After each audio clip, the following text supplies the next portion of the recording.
இப்போது நல்லதே நினைப்போம், நல்லதே நடக்கும்ன்ற பழமொழியெல்லாம் கேள்விப்பட்டிருப்போம். நம்ம ஒரு தாட்டை வந்து நினச்சிக்கிட்டே இருந்தால், நல்லபடியாக நினச்சிக்கிட்டே இருந்தால் நடந்துரும் அப்படின்றது உண்மைதான். இதை வச்சு சில பேர் கேள்விகள் கேட்டிருக்காங்க என்கிட்ட. அதாவது நான் எப்பவுமே பாசிட்டிவாக இருக்கேன், என்னோடய இலக்கை நோக்கி தான் எண்ணங்களை வச்சுருக்கேன், எல்லாம் பண்ணுறேன், ஆனாலுமே எனக்கு மேனிஃபெஸ்ட் ஆகலை, ஒரு விஷயம் எனக்கு கிடைக்கல, உங்கள் சேனல்லாம் பார்க்குறேன், மோட்டிவேட்டிங்காக இருக்குது, ஆனாலும் ஏன் நடக்கலை அப்படின்னு கேட்பாங்க. இங்கே ப்ராப்ளம் என்ன அப்படின்னா, திங்கிங் அப்படின்றது ஒரு ப்ராசஸ் கிடையாது. பழமொழிப்படி நீங்கள் சொல்கிற மாதிரி நல்லது நினச்சா நல்லது நடக்கும்லாம் கரெக்டு தான். ஆனால் உள்ளே நம்ம நல்லது தான் வச்சுருக்கோன்னு எப்படி கண்டுபிடிக்கிறது? இப்போ ஒரு பிஸ்னஸ் பண்ண ஸ்டார்ட் பண்ணணும் நீங்கள் யோசிங்க. ஒரு வேளை உங்களுக்கு அந்த எண்ணம் இருக்குன்னா யோசிச்சு பாருங்கள். அதிகப்படியான எண்ணம் எதை நோக்கி போகுது? வேண்டான்னு சொல்லுதா, சரின்னு சொல்லுதா? ஒரு ரிலேஷன்ஷிப்குள்ளே போகணும்னு நினைக்கிறீங்க, இப்போ உட்காந்து ரிலேஷன்ஷிப் பற்றி ஒரு 5 நிமிஷம் யோசிச்சு பாருங்கள்.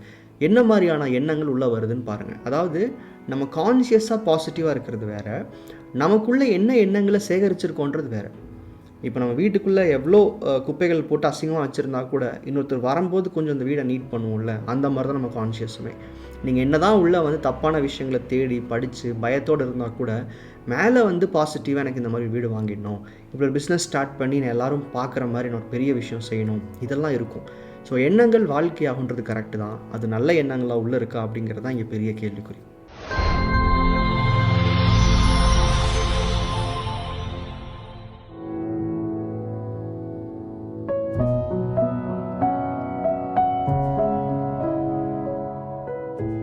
இங்கே வந்து நம்ம நல்ல எண்ணங்கள் தவறுன்னு சொல்ல வரல, ஆனால் அந்த எண்ணங்கள் உள்ள எப்படி செயல்படுது, உண்மையிலேயே என்ன வச்சுருக்கோன்றதை நம்ம கொஞ்சம் உணர்ந்து அதுக்கப்புறமா நம்ம எதை நோக்கி போகிறோன்றதை கான்ஷியஸுக்கு காமிக்கணும். இந்த இடத்துல திங்கிங் அப்படின்றது வந்து ப்ராசஸ் கிடையாது. வெறும் எண்ணத்தை வச்சுக்கிட்டு என்னால் நல்ல விஷயத்தை இருக்க முடியாமல் இருக்கேன் அப்படின்னு சொல்ல முடியாது. ஸோ அப்போ இங்கே என்ன புரிஞ்சுக்கணும்? There is a step. அதாவது என் எண்ணம் வந்து முதல் சரியாக இருக்கான்னு நான் தெரிஞ்சுக்கணும். அப்படி சரியாக இல்லைன்னா அதை எப்படி சரி பண்ணுறதுன்னு பார்க்கணும். அங்கேருந்து தான் மேனிஃபெஸ்டேஷன் ஒரு விஷயமே ஆரம்பிக்குது. ஸோ என்னோடய சேனலை நீங்கள் பல வருஷங்கள் பார்த்துருந்தாலும் இன்றைக்கி உங்கள் வாழ்க்கை மாறலை அப்படின்னா நீங்கள் எந்த ப்ராக்டிஸையுமே ஒரு 2 மாதத்துக்கு மேலே கன்சிஸ்டண்ட்டாக பண்ணலைன்னு அர்த்தம். ஈர்ப்பு விதியை பொறுத்த வரைக்கும் நான் முதலே சொன்ன மாதிரி இயற்கையாக அமைஞ்ச விஷயம், எல்லாருக்கும் எல்லாமே வாழ்க்கையில் நடந்துக்கிட்டே தான் இருக்கும், எந்த ஒரு பிரச்சனையும் கிடையாது. ஆனால் அதை தாண்டி எனக்கு ஒரு விஷயம் தப்பாக நடக்குது, ஏன் அப்படின்னா அது உங்கள் எண்ணத்துக்குள்ளே தான் வர முடியும். அப்போது இங்கே பாசிட்டிவ் திங்கிங் நெகட்டிவ் திங்கிங்ன்ற கான்செப்டை விட்டுட்டு முதல்ல எனக்கு என்ன வேணும், அதுக்கு தகுதியான மனநிலை நான் வச்சுருக்கேனான்னு பார்க்கணும். So thinking is not a practice. ஏன் அப்படின்றதுக்கு ஒரு சின்ன குறிப்புகள் ஒரு 3 சொல்கிறேன். கான்ஷியஸ்க்கு உங்களுடைய ரெகுலர் ரேண்டம் தாட்ஸுக்கும் உங்களுடைய கோலுக்கும் வித்தியாசப்படுத்தி காட்டணும். இல்லைன்னா என்ன ஆகும்? இப்போ நம்ம திங்கிங்கிறது பார்த்திங்கன்னா ஒரு நாளைக்கு 80,000 எண்ணங்கள் உருவாகுதுன்னு சொல்கிறோம். அப்போ 80,000 எண்ணங்கள்லையும் என்னென்ன விஷயங்கள் ஓடிட்டுருக்கு நம்மளால் கண்ட்ரோல் பண்ணி கண்டுபிடிக்க முடியாது. ஒரு சாப்பிட்றது, தூங்குறது, வேலைக்கு போகிறது, வீட்டுக்கு தேவையான விஷயங்களை பற்றி சிந்திக்கிறது, நம்ம எதிர்காலத்தை பற்றி பயப்படுறது, சந்தோஷம் நிறைய இருக்குது. ஸோ அப்போ திங்கிங் ஒரு ப்ராக்டிஸ்ன்னு சொல்ல முடியாது.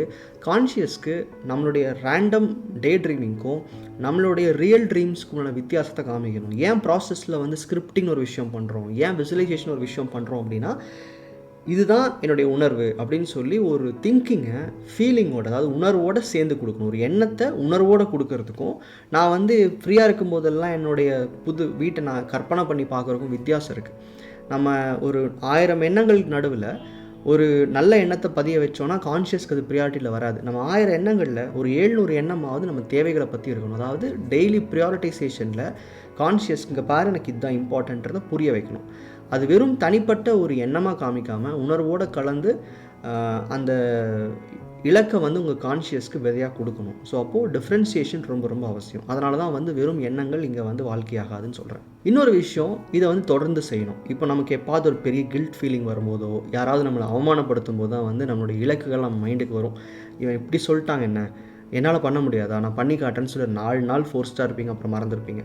எப்பாவது ஒரு இடத்துல வந்து நீங்கள் அவமானப்படும் போது நம்முடைய உணர்வுகள் வந்து நம்ம ஃபோக்கஸ்டாக வச்சுக்க ட்ரை பண்ணுவோம்.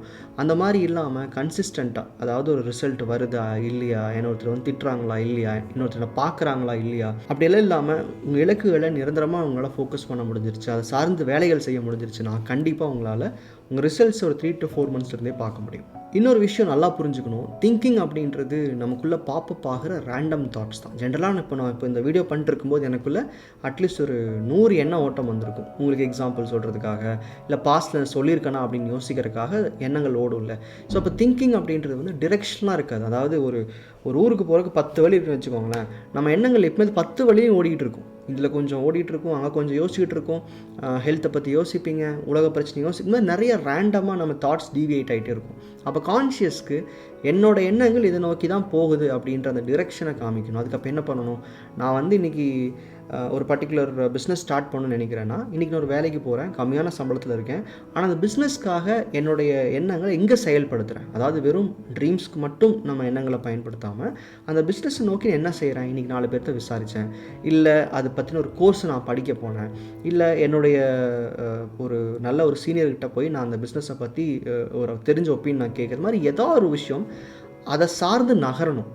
இது நான் பல இடங்களில் ரொம்ப ஈஸியாக யூஸ் பண்ண எக்ஸாம்பிள் தான். நீங்கள் ஒரு ஊருக்கு போகணுன்னா வீட்டுக்குள்ளே இருந்துகிட்டே போக முடியாது, அட்லீஸ்ட் பஸ் ஸ்டாப் வரைக்கும் போங்க, அந்த எஃபர்ட் மட்டும் போடுங்க அப்படின்றேன். அப்போது நம்ம கனவுகளுக்கு தகுந்த ஏதாவது ஒரு வேலையை செய்கிறோமா, ஒரு வீடு கட்டணுங்க, நான் என்னங்க வேலை செய்கிறதுன்னு கேட்பாங்க. இருக்கிற வேலையை இன்னும் சிறப்பாக செய்யுங்க. அப்போ உங்களுக்கு ஆட்டோமேட்டிக்காக உங்களோட மணி எனர்ஜி பெட்டராக ஆரம்பிக்கும். உங்களோட எண்ணங்களை உங்கள் வீட்டை நோக்கி வச்சுக்கணுன்னா 4-5 வீடு கட்டி வச்சுருப்பாங்க, போய் பார்த்துட்டு வாங்க. ஏதோ ஒரு இடத்துல உங்கள் எண்ணங்களை இதை நோக்கி தான் நான் போகிறேன் பாருன்னு சொல்லி உங்களுடைய ரியாலிட்டிலையும் கொஞ்சம் காட்டுங்க அப்படின்றேன். அதாவது எண்ணங்களில் மட்டும் வச்சுக்காமல் கொஞ்சம் ரியாலிட்டியில் டைரெக்ஷனை காட்டுங்க. ஸோ அப்போ என்ன ஆகும், உங்கள் எண்ணங்களுக்கும் உங்களோட செயல்களுக்கும் ஒரு சிங்க் ஏற்படும். அந்த இடத்துல மேனிஃபெஸ்டேஷன் ரொம்ப ஃபாஸ்ட்டாக இருக்கும். இதை ரொம்ப ஈஸியான எக்ஸாம்பிள் சொல்லணுன்னா, எனக்கு வந்து கார் வாங்கணும்னு ரொம்ப ஆசை, ஆனால் பயம். அதை ஓட்டவும் தெரியாது, அதை வாங்கினா என்னால் மேனேஜ் பண்ண முடியுமான்னு தெரியாது, இஎம்ஐ கட்ட முடியுமான்னு தெரியாது. ஸோ இவ்வளோ பயம் இருக்கும்போது அந்த கார் வாங்குறதுக்கு எனக்குள்ள ஒரு சின்ன ஆசிலேஷன்ஸ் வந்துகிட்டே இருந்தது. நான் கொஞ்சம் விசுவலைசேஷன்லாம் பண்ணிட்டு தான் இருந்தேன். எப்போது நான் போய் நேராக அந்த காரை ஷோரூமில் பார்த்தனோ அதுக்கப்புறம் டெசிஷன் மாறவே இல்லை, கண்டிப்பாக வாங்குகிறேன், அவ்வளோதான். ஸோ அப்போ என்னென்னா, உங்கள் எண்ணங்கள் என்ன தான் பாசிட்டிவாக செயல்பட்டாலும் கொஞ்சம் நம்ம ரியாலிட்டியில் அது சம்மந்தப்பட்ட விஷயங்களை கான்ஷியஸ்க்கு ஃபீட் பண்ணிக்கிட்டே இருக்கணும். அப்போ தான் ஓகே, என்னோடய பாஸ் வந்து இதை நோக்கி தான் போகிறாரு, அப்போ நான் அவர் கூட இந்த ட்ராவல் இருக்கணுன்றதை கான்ஷியஸ் புரிஞ்சுக்கும். ஸோ வெறும் சிந்தனைகள், பாசிட்டிவாக இருக்கிற சிந்தனைகள் வாழ்க்கையாகவும் நினச்சிங்கன்னா அப்படி இல்லை, அதோடு சேர்ந்து உணர்வும் கலந்து கொடுக்கணும். அதை நோக்கி உங்களுடைய ஏதாவது ஒன்றோட செயல்கள் வச்சுருக்கணும். உங்கள் கான்ஷியஸ்க்கு டே ட்ரீமிங்க்கும் உங்களோட ரியல் ட்ரீம்ஸ்க்கும் வித்தியாசப்படுத்தி காட்டணும். ஸோ அப்போது ஃபஸ்ட்டு நீங்கள் இந்த வீடியோ மூலமாக நீங்கள் பண்ண வேண்டியது என்னென்னா, நீங்கள் எத்தனை வருஷமாக இந்த நல்ல விஷயங்களை கேட்டுக்கிட்டு பெரிய பெரிய சொற்பொழிகளை கேட்டுட்டு இருந்தாலும் வாழ்க்கை மாறாது. பாசிட்டிவான இடங்களுக்கு போகிறது, அதாவது கோயிலுக்கு நான் போய் சாமி கும்பிட்டேன், இல்லை நான் வந்து இந்த மாதிரி ஒரு யாத்திரை போனேன், இதெல்லாம் வந்து லைஃப்பை டெவலப் பண்ணாது. உங்கள் எண்ணங்களை அந்த மொமெண்ட்டுக்கு பாசிட்டிவாக வச்சுக்குமே தவிர, அந்த பாசிட்டிவான மூமெண்ட்ஸில் நீங்கள் என்ன போட்டிங்க, என்ன விதை போட்டிங்க, எதை எக்ஸிக்யூட் பண்ணிங்க, அதை பொறுத்தான் வாழ்க்கை மாறும்.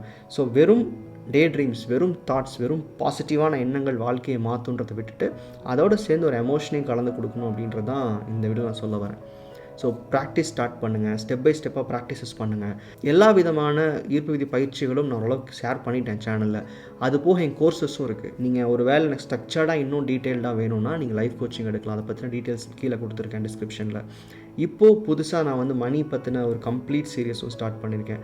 இது வந்து லைஃப் கோச்சிங் மாதிரியே இருக்கும், ஆனால் வந்துட்டு இது கம்ப்ளீட்லி வேறு டைமென்ஷன். அதாவது பணம் சார்ந்த விஷயங்கள் உங்கள் எண்ணங்களை எப்படி வச்சுக்கிறது, ஏன் நம்மளுடைய பணம் அப்படின்றது நம்மக்கிட்ட எப்பவுமே லோவாக இருக்குது, ஃபினான்ஷியல் ஃப்ரீடம் தாண்டி நம்ம லைஃப்பில் என்ன வேறு பார்க்கலாம், இது எல்லாமே அந்த கோச்சிங்கில் டிஸ்கஸ் பண்ணுற மாதிரி இருக்கும்.